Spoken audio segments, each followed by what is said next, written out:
Olá, amados irmãos, graça e paz, sejam todos muito bem-vindos para que a gente possa realizar, mais uma vez, junto, mais uma leitura orante do Salmo. Você que, porventura, esteja chegando agora, seja bem-vindo, tome parte conosco. Esse é um dos momentos devocionais da nossa igreja, onde a gente aprende, junto com o Salmo, a orar, né? A termos recursos e ferramentas de oração, porque os salmos são louvores, mas também são orações. Orações estas que expressam tudo o que se passa dentro do coração do salmista, tendo plena convicção da realidade de Deus, de que Deus ouve a estas orações e não apenas ouve, que Deus responde às orações. E é nesse sentido que nós estamos aqui, para aprendermos, porque a gente sabe que a palavra de Deus é inspirada, né? É inerrante. Então, nada melhor do que aprendermos a orar com essa escola bíblica da oração que são os salmos. Eu peço a você, querido irmão, que tome sua Bíblia, um aplicativo de celular da Bíblia, enfim, e abra no Salmo 76 e acesse aí no Salmo de número 76. Ele ainda faz parte desse terceiro livro do Salmo, né, que a gente já iniciou, dentro de uma coletânea de salmos que são os salmos de Asaf, tá? Então você vai abrir, você vai encontrar esse salmo aí, e a gente vai fazer, como ele é um salmo de 12 versos, duas leituras, com aquela pausa após a leitura, para que a gente possa internalizar essas verdades que estão aí no Salmo e depois, juntos, venhamos a meditar na palavra de Deus. Tudo ok? Já tomou sua Bíblia? Já está aí com ela em mãos? Ou seu aplicativo? Então vamos prosseguir, tá? Não vamos nos demorar. Diz assim o Salmo de número 76. Ao mestre de canto, com instrumentos de corda, Salmo de Asaf, cântico. Conhecido é Deus em Judá, grande o seu nome em Israel. Em Salém está o seu tabernáculo, e em Sião a sua morada. Ali despedaçou ele os relâmpagos do arco, o escudo, a espada e a batalha. Tu és ilustre e mais glorioso do que os montes eternos. Despojados foram os de ânimo forte, jazem a dormir o seu sono, e nenhum dos valentes pode valer-se das próprias mãos. Ante a tua repreensão, ó Deus de Jacó, paralisaram carros e cavalos. Tu, sim, tu és terrível. Se te iras, quem pode subsistir à tua vista? Desde os céus fizeste ouvir o teu juízo. Tremeu a terra e se aquietou. Ao levantar-se Deus para julgar e salvar todos os humildes da terra. Pois até a ira humana há de louvar-te, e do resíduo das iras te cinges. Fazei votos e pagai-os ao Senhor vosso Deus. Tragam presentes todos os que o rodeiam àquele que deve ser temido. Ele quebra o orgulho dos príncipes, é tremendo aos reis da terra.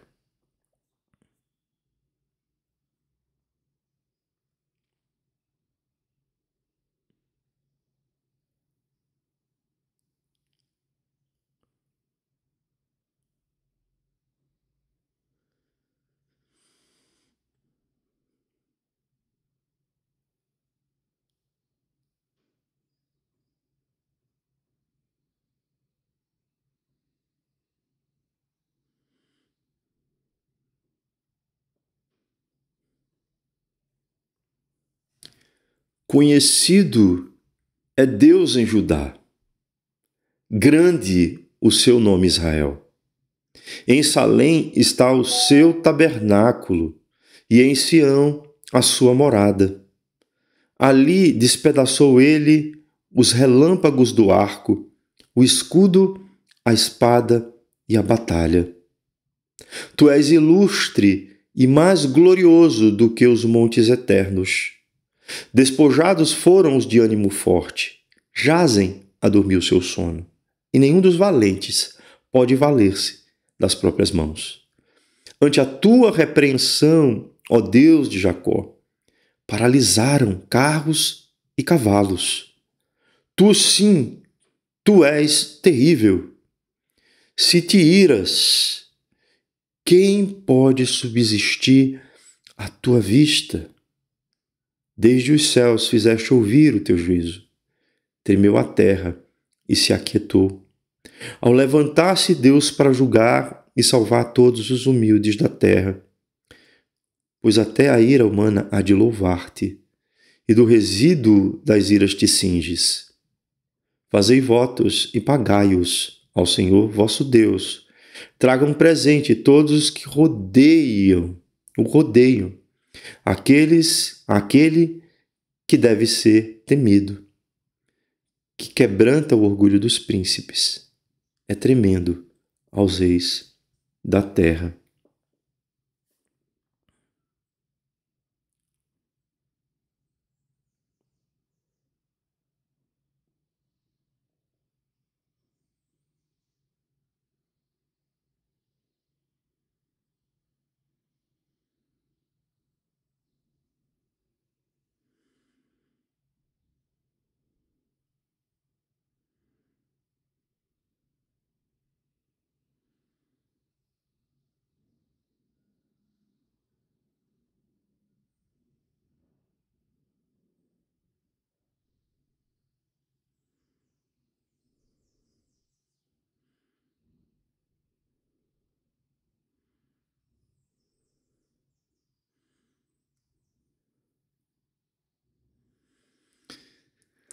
Amados e queridos irmãos, esse é um daqueles salmos que a gente lê e a gente tem a plena noção de que o Deus que foi criado na modernidade não tem nada a ver com esse Deus da Bíblia, né?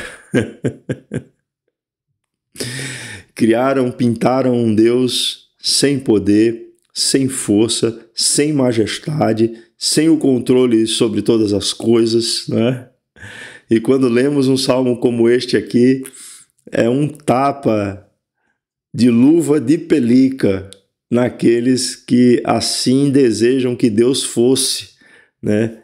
Diferentemente daquilo que a Bíblia nos revela a respeito de quem Ele é. Irmãos, esse é um salmo que ele tem características daqueles salmos chamados de Cânticos de Sião, porque ele traz aí uma referência a Salém, é uma referência antiga, né, a Jerusalém. Né? Essa palavra Salém é o nome que era dado a Jerusalém antes de ser Jerusalém.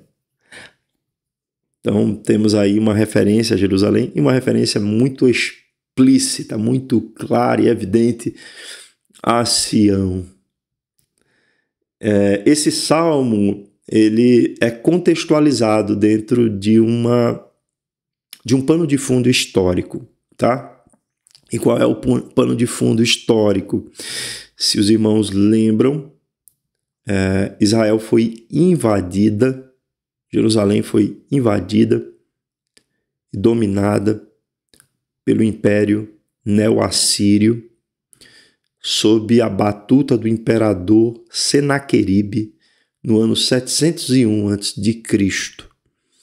Esse foi um evento dramático, trágico da história de Israel. Deus, mais uma vez, usava uma nação inimiga para castigar o pecado do povo e para demonstrar que ele, de fato, ele zela pela sua santidade e zela também para que o seu povo possa refletir essa santidade porque foi isso que ele pactuou com este povo antes deles entrarem na terra prometida, para que Israel pudesse ser luz do mundo. Não é verdade? Luz das nações. Então, a gente tem nesse salmo aqui um conhecimento sobre quem é Deus diante de uma situação que é uma situação trágica da história do povo de Israel. Esse salmo, na versão grega do Antigo Testamento, que é chamada de Septuaginta, esse salmo ele tem no título também escrito que é para, né, assim, o assírio. Então ele está falando talvez da pessoa mesma de Senaqueribe. Então, para que ele pudesse ter noção de quem é o Deus de Israel, né? É como que esse salmo foi escrito para reforçar para o povo de Deus quem é esse Deus, a fim de que o povo possa, de maneira votiva, se voltar a esse Deus, cumprindo com as suas promessas, né, feitas a ele, sabendo que Deus é um Deus temível e poderoso, revestido de majestade e glória, e que não há nada, nem ninguém, que não esteja debaixo do seu domínio e do seu controle.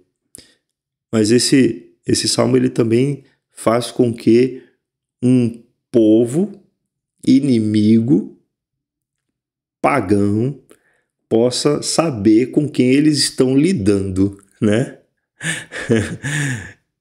Que ainda assim, o povo de Deus, mesmo sofrendo juízos temporais, ele é cuidado pelo Deus que pactuou com esse povo um relacionamento vivo e que esse povo carrega o seu nome. Então, não dá para também esquecer disto, não é?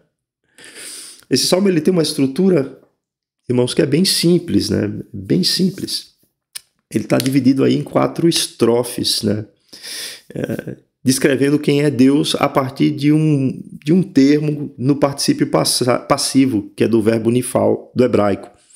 E esses termos vão estar aí de forma muito clara, né? Se você vai aí no primeiro verso desse salmo, na palavra nadar, do hebraico, está dizendo que Deus é conhecido. Deus é conhecido.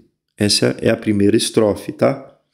A segunda estrofe, se você vai no verso 4, está escrito: Tu és ilustre.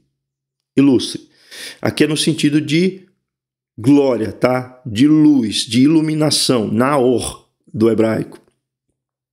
Se você vai no verso 7, aí está dizendo: Tu és terrível. Algumas versões traduzem para tremendo, né? Terrível. Tu impões respeito, impões àqueles que estão diante da tua presença, tu impões respeito. Tu és terrível, está escrito aí. E por fim, se você for observar aí, no verso 11 e 12, na verdade, no verso 12, né, está escrito que ele é temido, ou tremendo também. Deus é temível, entenderam?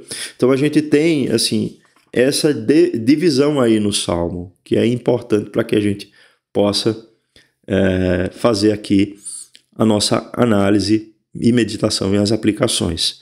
Vamos ver aí do verso 1 ao verso 3 o que é que temos escrito aí neste Salmo. Está escrito: Conhecido é Deus em Judá.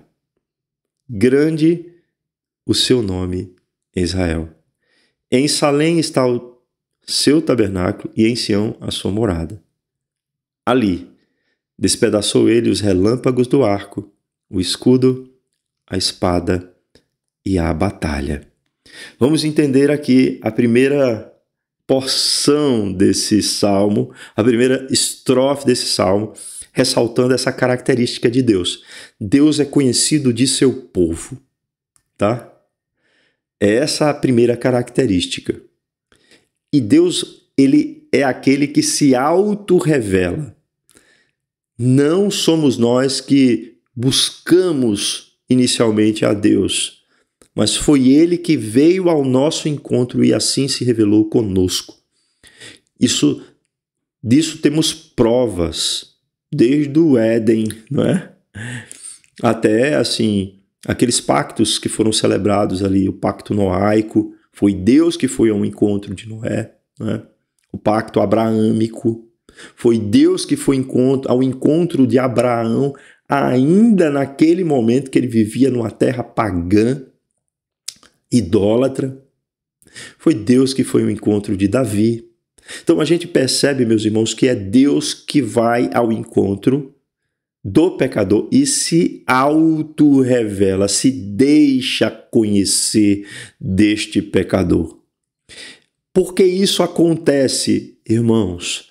Isso é muito fácil de entender. É porque a condição humana de pecado é uma condição que faz com que a nossa percepção a respeito de quem é Deus esteja profundamente afetada pelo mal e pela própria atuação do pecado em nós, de modo que nunca conheceríamos a Deus se Deus assim não quisesse se revelar a nós. Então é uma ação soberana de Deus ser conhecido. E ele faz isso através daquilo que é a sua vontade. Então, temos já de início aqui uma clareza a respeito de que Deus é um Deus que se faz conhecido ao seu povo. Eu tenho certeza que todos aqueles que foram regenerados, né, pela aliança da cruz de Cristo Jesus, têm essa percepção de que, se não fosse o fato de Deus ter ido ao seu encontro, né, ter marcado esse encontro, que é um jargão evangélico, com você, comigo, nós não teríamos a mínima percepção da realidade de Deus com base na sua obra redentiva de salvação e de que ele tem um relacionamento vivo com o seu povo. Não teríamos. Então Deus é conhecido de Judá ou em Judá. Deus é conhecido pelo seu povo. E por ele ser conhecido, a gente sabe que ele é um Deus grande. Olha, não há como conhecer a Deus, o Deus verdadeiro, e não haver um certo espanto da nossa parte diante da grandeza de quem ele é. Espanto da nossa parte diante da grandeza de que ele se relaciona conosco. De que o Deus Criador de todas as coisas estabeleceu uma forma de relacionamento conosco, um pacto, né, que faz com que nós possamos cultuá-lo, adorá-lo, bendizê-lo. O salmista Asaf aqui, ele trouxe que em Salém está o seu tabernáculo, e a gente entende isso, né, que o tabernáculo é uma referência muito clara à questão do sacerdócio, que esse terceiro livro dos Salmos traz, que é o livro de Levítico. Então, ali, o povo de Deus prestava culto a Deus. Ali era uma referência veterotestamentária, ou seja, do Antigo Testamento, do culto a Deus e da presença de Deus no meio do seu povo. Então, ali estava o tabernáculo. Em Sião estava a sua morada. Então, a gente já tem uma outra característica. Esse Deus que é conhecido, esse Deus que é admirável por sua grandeza, é um Deus que se relaciona conosco e é um Deus que deve ser cultuado. É um Deus que deve ser adorado. É um Deus que deve ser venerado. É um Deus que deve ser exaltado de maneira cultica por aqueles que o conhecem. E aí, no verso 3 do Salmo, ele traz uma referência que parece ligar Sião ao Sinai, né? Ligar o Monte Sião, onde estava o tabernáculo ali, posto, ao Sinai, onde Deus trouxe a aliança dos mandamentos, dos 10 mandamentos. Porque ele diz assim, ali despedaçou ele os relâmpagos do arco, o escudo, a espada e a batalha. Essa manifestação teofânica de Deus, né? É para demonstrar que Deus é poderoso e que nas batalhas que o povo enfrentaria, Deus, ele tem poder de destruir a força do inimigo. E aí a gente entende que esse salmo também foi enviado para o rei, o imperador assírio, Senaqueribe. A gente vai tendo aí uma resposta para dizer para esse imperador: tome cuidado, né? Porque Deus, ele tem poder de despedaçar, né, tanto relâmpagos do arco e flecha, né, como os escudos, a espada e a batalha. Então a gente tem a primeira estrofe desse salmo aí desenhada, né? A segunda estrofe, que vai aí do verso 4 até o verso 6, ela inicia dizendo: tu és ilustre e mais glorioso do que os montes eternos. Irmãos, essa palavra ilustre, a gente tende a observá-la no nosso tempo como sendo algo que está ligado à fama, né? Tu és famoso, tu és uma pessoa importante, né? Isso é uma tradução do nosso tempo, tá? Mas aqui a palavra noar, né? Ela traz a noção de luz, de glória, de majestade. E o salmista já inicia dizendo que ele é mais glorioso do que o monte, onde ali foi edificado o tabernáculo. Ele é mais glorioso que Sião. Sião, ele só tem esse tipo de representação porque o que pesa ali é a presença do Deus vivo, do Deus glorioso, que é luz, que é glorioso, que é cheio de majestade. E quando a gente observa isso, não há como não fazermos uma conexão com o Salmo 93, né? Que diz que o Senhor se revestiu de majestade, se cingiu de poder, firmou o mundo que não vacila, né? Ali no Salmo 93 está trazendo essa majestade de Deus. E a gente tem isso aqui também representado. Então, entendam isso, o Deus que nós cultuamos é um Deus majestoso, glorioso. A gente pode até falar assim, não no sentido mais comum da palavra, mas no sentido mais da estética, dizer que Deus é belo, é de uma beleza incomparável. A sua luz resplende sobre toda a criação.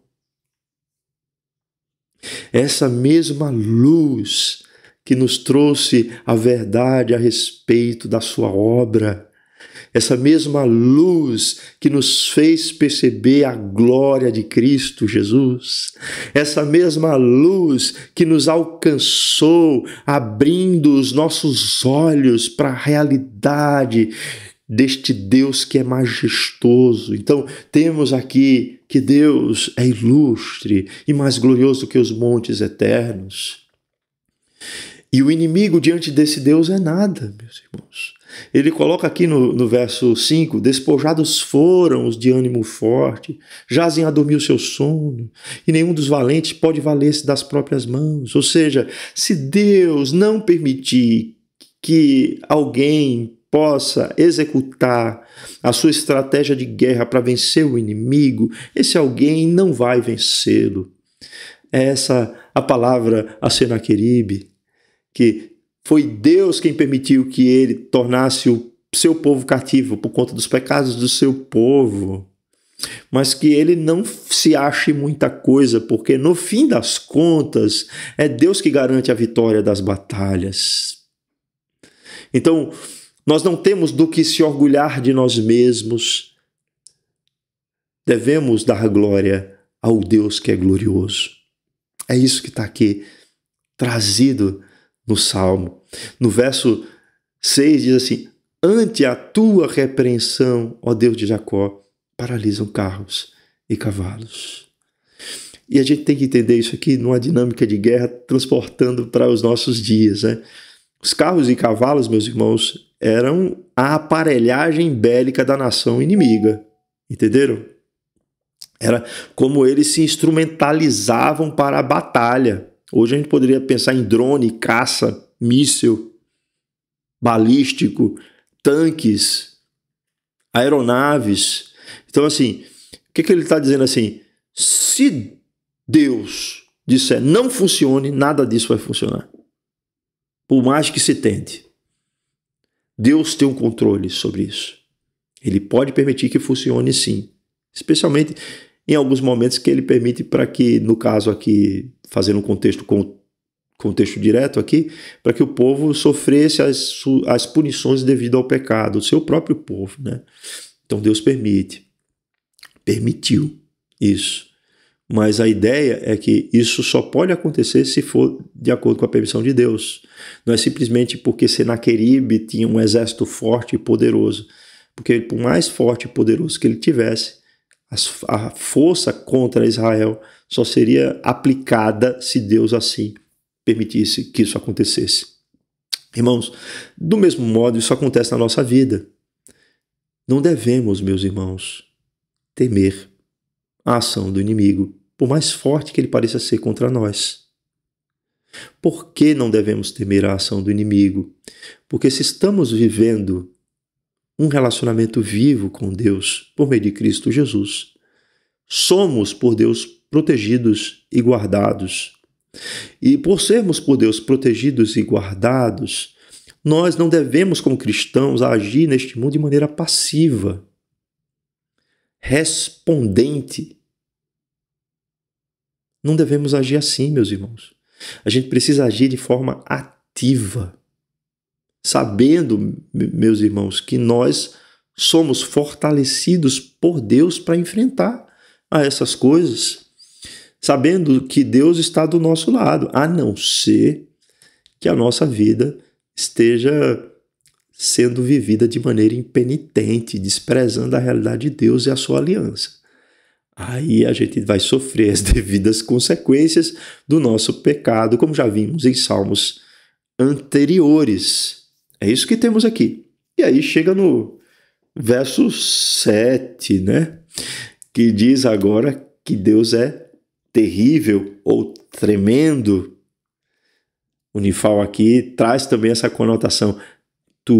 Sim, tu és terrível. E aí ele diz, se te iras, quem pode subsistir à tua vista? Então, é mais ou menos assim. Olha, Deus, ele é tão poderoso, que se ele resolve aplicar a sua justiça, não há quem possa escapar. Você entende isso? É um exemplo tosco que eu vou dar, né? Mas imagine que você está caminhando e aí você vai observando para o chão e tem várias formiguinhas. Se você pisar nessas formiguinhas, né? Dificilmente elas vão ali sobreviver, entendeu? Então, assim, o poder de Deus é tamanho que se ele aplica a sua justiça sobre nós, meus irmãos, estamos aniquilados, destruídos.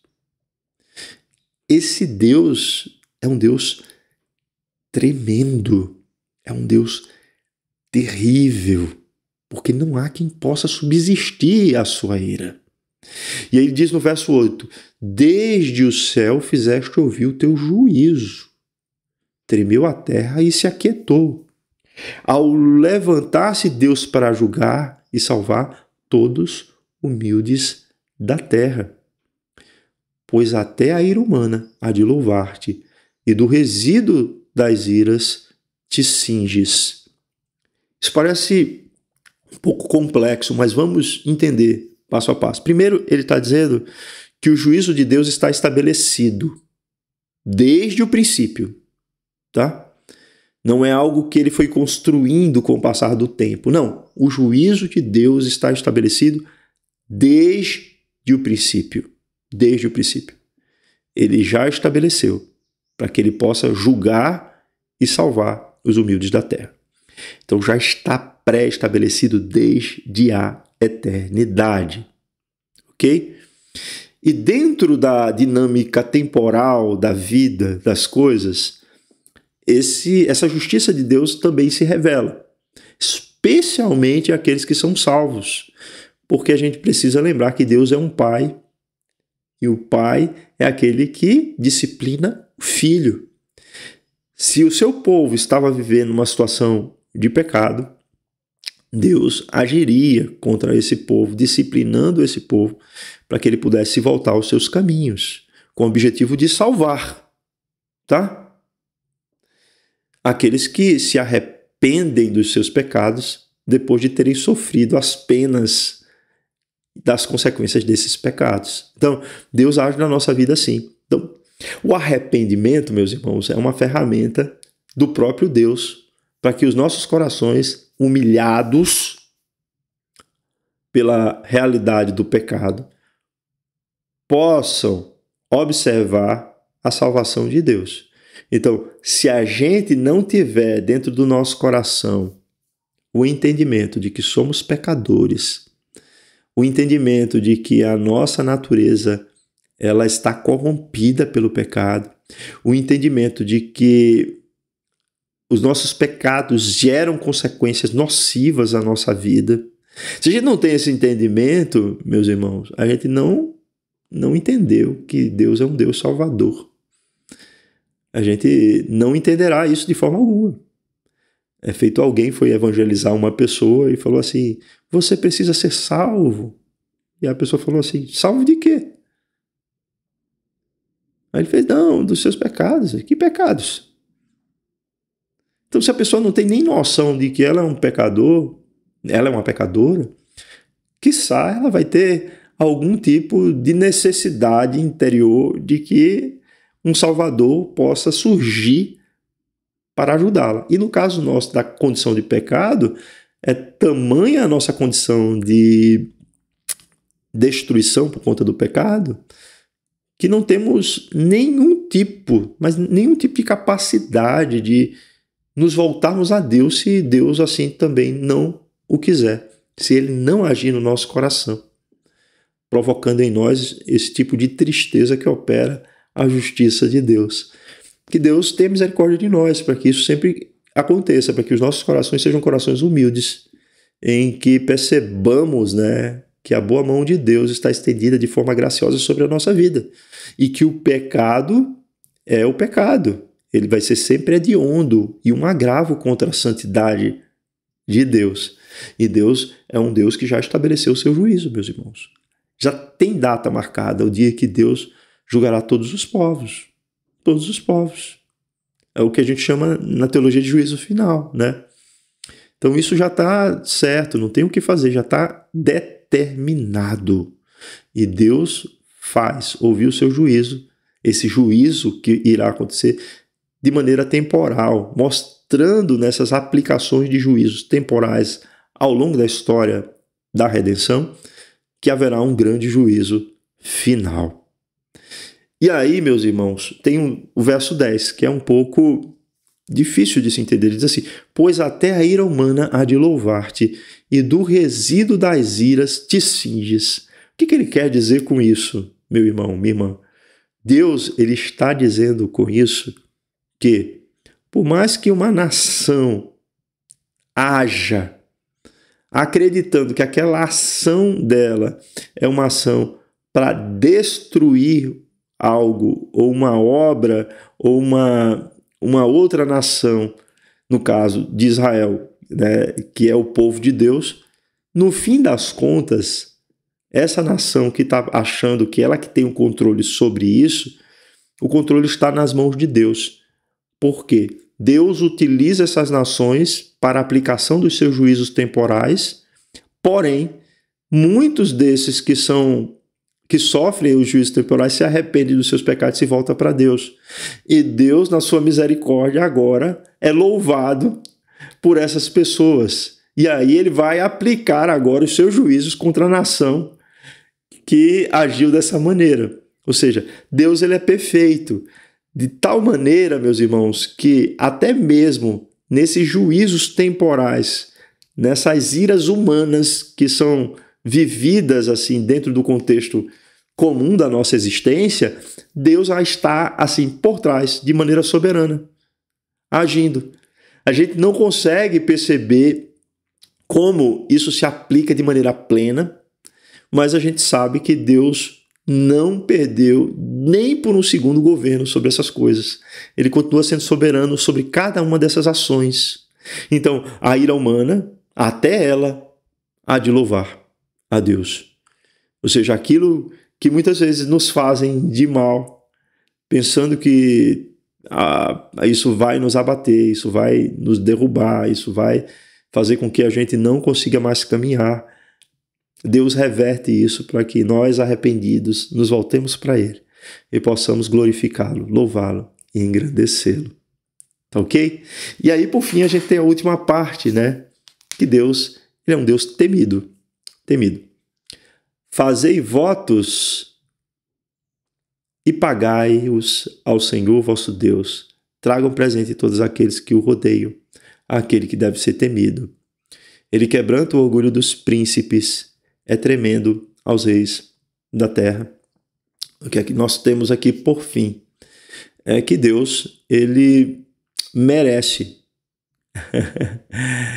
a adoração. Deus, Ele deve ser reverenciado.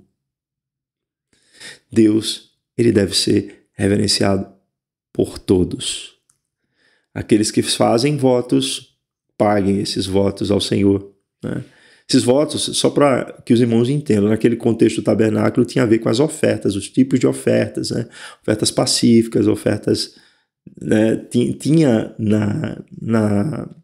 no levirato, né, os tipos de ofertas que eram características que os sacerdotes ofereciam, o povo trazia e os sacerdotes ofereciam, né? E ele está falando que o povo de Deus deve fazer isso, deve se voltar para Deus reconhecendo que Deus é um Deus que deve ser reverenciado. E mesmo uma situação difícil, Deus, Ele voltaria a dar a esse povo que estava ali subjugado uma nova condição.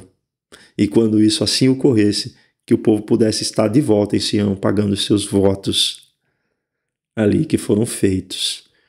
Mas também ele revela para o imperador assírio de que ele é o Deus verdadeiro e que a esse Deus ele merece as oferendas, que os outros deuses eles não passam de deuses falsos, porque somente o Deus de Israel é que deve ser temido. E aí a gente tem uma coisa que é de uma contextualização histórica, né? Todas as batalhas naquele contexto ali do Oriente Próximo, elas tinham relações com deuses, né? Os povos batalhavam, quando venciam a batalha, eles sempre traziam ao Deus daquele povo, Deus falso, né, presentes dos despojos de batalha, tá? E aí, assim, aqui também serve para dizer assim, olha, não foram esses deuses que lhe deram vitória, não foram eles, foi o único Deus verdadeiro, ele que deve ser temido. É por isso que ao fim ele diz assim, o salmista, ele quebranta o orgulho dos príncipes, é tremendo aos reis da terra. Existia, assim, naquele contexto também do Oriente Próximo, de alguns reis se autodenominarem deuses, né? O faraó é um exemplo disso. Então, em alguns contextos existia esse tipo de soberba por parte de um imperador ou de um rei. Não acredito que seria diferente com Senaqueribe. E aí, o que o salmista está dizendo aqui? Sabe esse orgulho dos príncipes de se acharem poderosos e suficientes e autossuficientes para vencer as batalhas por conta do seu poderio bélico e militar? Deus quebra. Deus quebranta esse orgulho. Deus revela que você não é nada. Por mais que você tenha aparentemente poder, Deus revela que você não é nada, que você é incapaz. E aí a gente lembra do que aconteceu a Nabucodonosor, né? Quando ele viu o seu reino e quis ali, de forma presunçosa, dizer que tudo aquilo foi conquista dele, Deus o castigou e fez com que ele pudesse decair da sua condição humana, vivendo com as bestas feras do campo, orvalho molhar o seu corpo, os pelos crescerem e ele ficou feito um bicho. Até que um dia ele pôde perceber quem é Deus e assim glorificá-lo. Então, Deus quebra o orgulho dos príncipes. Deus, o nosso Deus, é esse Deus. E a gente precisa ter isso sempre, sempre, sempre em mente. Ele é tremendo entre os reis da terra. Ó reis da terra, né? Saibam que o nosso Deus é um Deus tremendo. E na hora que ele for agir, não há quem possa impedir. Isso traz paz ao nosso coração, porque a gente sabe, por mais poderosos que sejam os homens, os governantes, a elite global, por mais poderosa que seja a elite financeira mundial, por mais poderosos que sejam os mercados globalistas, por mais poderosos que sejam todos estes, eles no final, eles não passam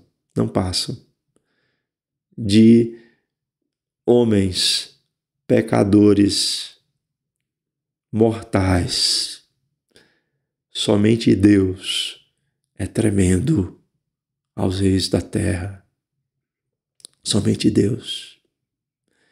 Somente Jesus Cristo, porque Ele é o Rei dos reis, Senhor dos senhores. Que Deus aplique essa palavra em nosso coração. Que Deus nos fortaleça através dessa leitura orante. Vamos orar ao Senhor. Santo Deus, bendito Pai, nós sabemos, ó Deus, que Tu és um Deus todo-poderoso. Tu és um Deus inigualável, Tu és um Deus onisciente, Tu és um Deus onipresente, Tu és um Deus onividente, Tu és um Deus autossuficiente, Tu és um Deus com atributos transcendentes que nenhum outro ser no universo tem. E nós nos dirigimos a Ti, Senhor, na plena certeza de que Tu és um Deus que deixaste Te conhecer a nós. Tu és um Deus que permitiste que nós, pecadores, viéssemos a ter um relacionamento contigo por meio de Cristo Jesus. Nós te damos graças por isso, Senhor, porque foi por meio da ação do Teu Espírito em nosso ser que Tu nos fizeste consciente do pecado, da justiça e do juízo e nos atraíste para perto de Ti. Tu és um Deus, Senhor, glorioso, revestido de majestade. Tu és um Deus cuja glória se estende por toda a terra, por todo o cosmos, por todo o universo. Não há ninguém semelhante a Ti, Senhor. Tu tens toda a proeminência, toda a supremacia. Tu és soberano sobre tudo e a Tua luz revela a nossa vida quem Tu és. Muito obrigado, Senhor. Senhor, Tu és um Deus temível. Tu és um Deus que faz com que pessoas poderosas sejam humilhadas.